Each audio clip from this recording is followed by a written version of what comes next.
আসসালামু আলাইকুম, welcome back to my channel. ফিরে আসলাম নতুন রেসিপি নিয়ে। আজকের পর্বে তৈরি করে দেখাবো স্পঞ্জ রসগোল্লা। কিছু সহজ টিপস ফলো করলে আপনারাও এরকম বাসায় তৈরি করে ফেলতে পারবেন পারফেক্ট একটি রসগোল্লা। এমন সহজ এবং মজার রেসিপি পেতে আমার চ্যানেলটা সাবস্ক্রাইব করে পাশে বেল আইকনটি অন করে রাখুন পরবর্তী রেসিপির নোটিফিকেশন সবার আগে পাওয়ার জন্য। রসগোল্লা বানানোর ক্ষেত্রে খুবই কমন একটা প্রবলেম হয়, সেটা হচ্ছে যখন আমরা মিষ্টিগুলোকে শিরার মধ্যে দেই মিষ্টিগুলো একদম ঝরঝরে হয়ে যায়। আজকের রেসিপি ফলো করে মিষ্টি বানালে এই সমস্যাটা আর হবে না। সহজ কিছু টিপস ফলো করলে যে কেউ বানিয়ে ফেলতে পারবে এই পারফেক্ট রসগোল্লা মিষ্টি। তাহলে শুরু করছি আজকের রেসিপি। এখানে আমি একটা কাপে অর্ধেকটা হোয়াইট ভিনেগার নিব বা সাদা সিরকাও বলতে পারেন, আর অর্ধেকটা নিব পানি। দুইটা মিলিয়ে এখানে হাফ কাপ নিয়েছি। এই মিশ্রণটা একটু পরে ছানা কাটার জন্য প্রয়োজন হবে। এখানে 1 লিটার দুধ আছে, দুধটাকে জাল করে কমিয়ে ফেলার দরকার নেই, শুধু একটা বলক আসা পর্যন্ত অপেক্ষা করব।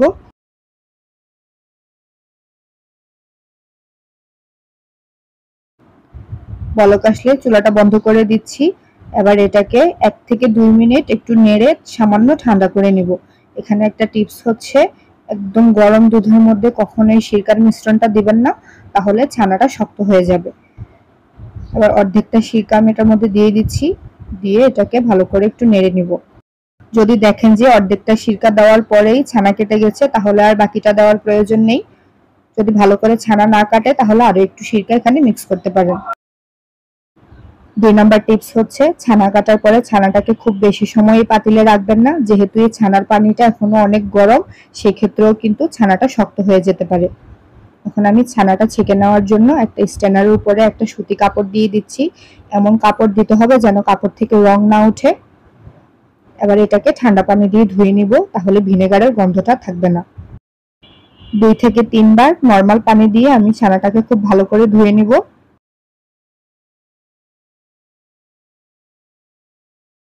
ছানা থেকে এক্সট্রা পানিগুলো ছেঁকে ফেলে দিচ্ছি। পারফেক্ট একটা মিষ্টির জন্য পারফেক্ট একটা ছানা কিন্তু অবশ্যই প্রয়োজন। ছানাটা যদি পারফেক্ট না হয় তাহলে মিষ্টি কখনোই ভালো হবে না। এখন ছানাটাকে উপরে একটা ভারী কিছু দিয়ে 1 ঘন্টার জন্য রেখে দিব, যাতে এক্সট্রা যে পানিগুলো আছে সেগুলোও ঝরে যায়। 1 ঘন্টা পর ছানা থেকে বাকি পানিগুলো খুব ভালো করে ঝরে গেছে।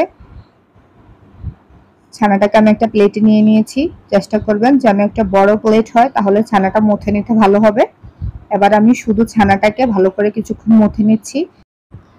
2 থেকে 3 মিনিট ছানাটা মথে নেওয়ার পরে যখন দেখবেন আপনার ছানাটা এরকম স্মুথ হয়েছে, তাহলে বুঝবেন আপনার ছানাটা পারফেক্ট হয়েছে।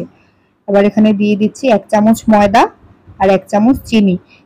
এখানে 3 নাম্বার টিপস হচ্ছে, এখানে কখনোই বেকিং পাউডার বা বেকিং সোডা এগুলো ইউজ করবেন না। বেকিং পাউডার বেকিং সোডা ছাড়াই একদম পারফেক্ট রসগোল্লা মিষ্টি তৈরি করা যায়। অনেক সময় আমরা বেকিং পাউডার দেওয়ার কারণেও কিন্তু মিষ্টিটা ফেটে যেতে পারে। এবার একটু সময় নিয়ে ছানাটাকে আমি 10 থেকে 12 মিনিট খুব ভালো করে মথে নেব। মনে রাখবেন, ছানাটা যত ভালো করে মথা হবে আপনার মিষ্টিটা তত ভালো হবে। যখন দেখবেন সবটুকু ছানা এভাবে প্লেটের গা ছেড়ে আসবে, তখন বুঝবেন ছানাটা আপনার মিষ্টি তৈরি করার জন্য রেডি। আমি ছোট ছোট করে লেচি কেটে নিচ্ছি, যেন সবগুলো মিষ্টি একই সমান হয়। আপনারা আপনাদের পছন্দ মতো ছোট বড় করে নিতে পারেন। 1 লিটার দুধের ছানা থেকে আমার এখানে 10টা মিষ্টি হয়েছে।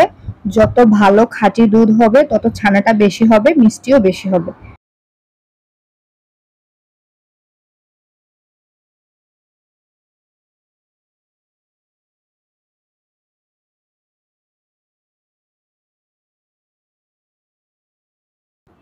সবগুলা মিষ্টি বানিয়ে নিচ্ছি।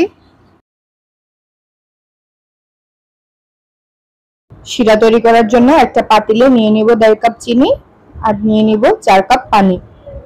রসগোল্লা মিষ্টি শিরাটা একটু পাতলাই হয়, এটাকেও খুব বেশি সময় ধরে জাল করতে হবে না, শুধু একটা বলক আসলেই মিষ্টিগুলোর মধ্যে দিয়ে দিব।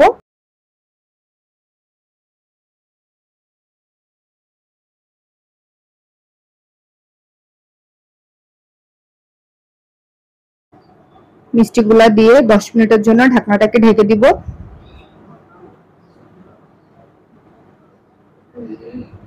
10 মিনিট পর দেখতে পাচ্ছেন মিষ্টিগুলো কতটা ফুলে গিয়েছে।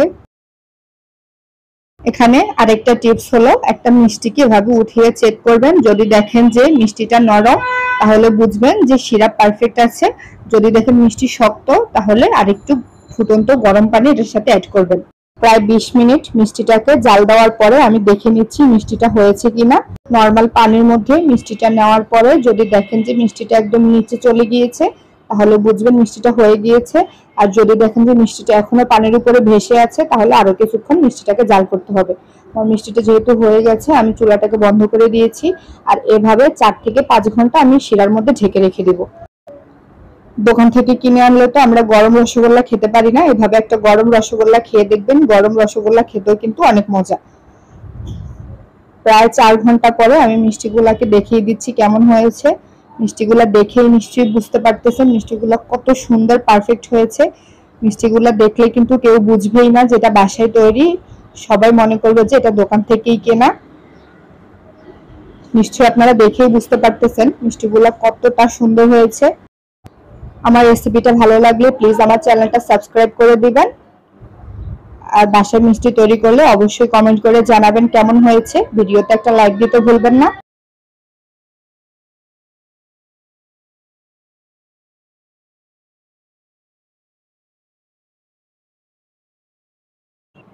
ধন্যবাদ এতক্ষণ ভিডিওটা দেখার জন্য। চলে আসবো নতুন আরো একটি নতুন রেসিপি নিয়ে। ততক্ষণ পর্যন্ত সবাই ভালো থাকবেন। আল্লাহ হাফেজ।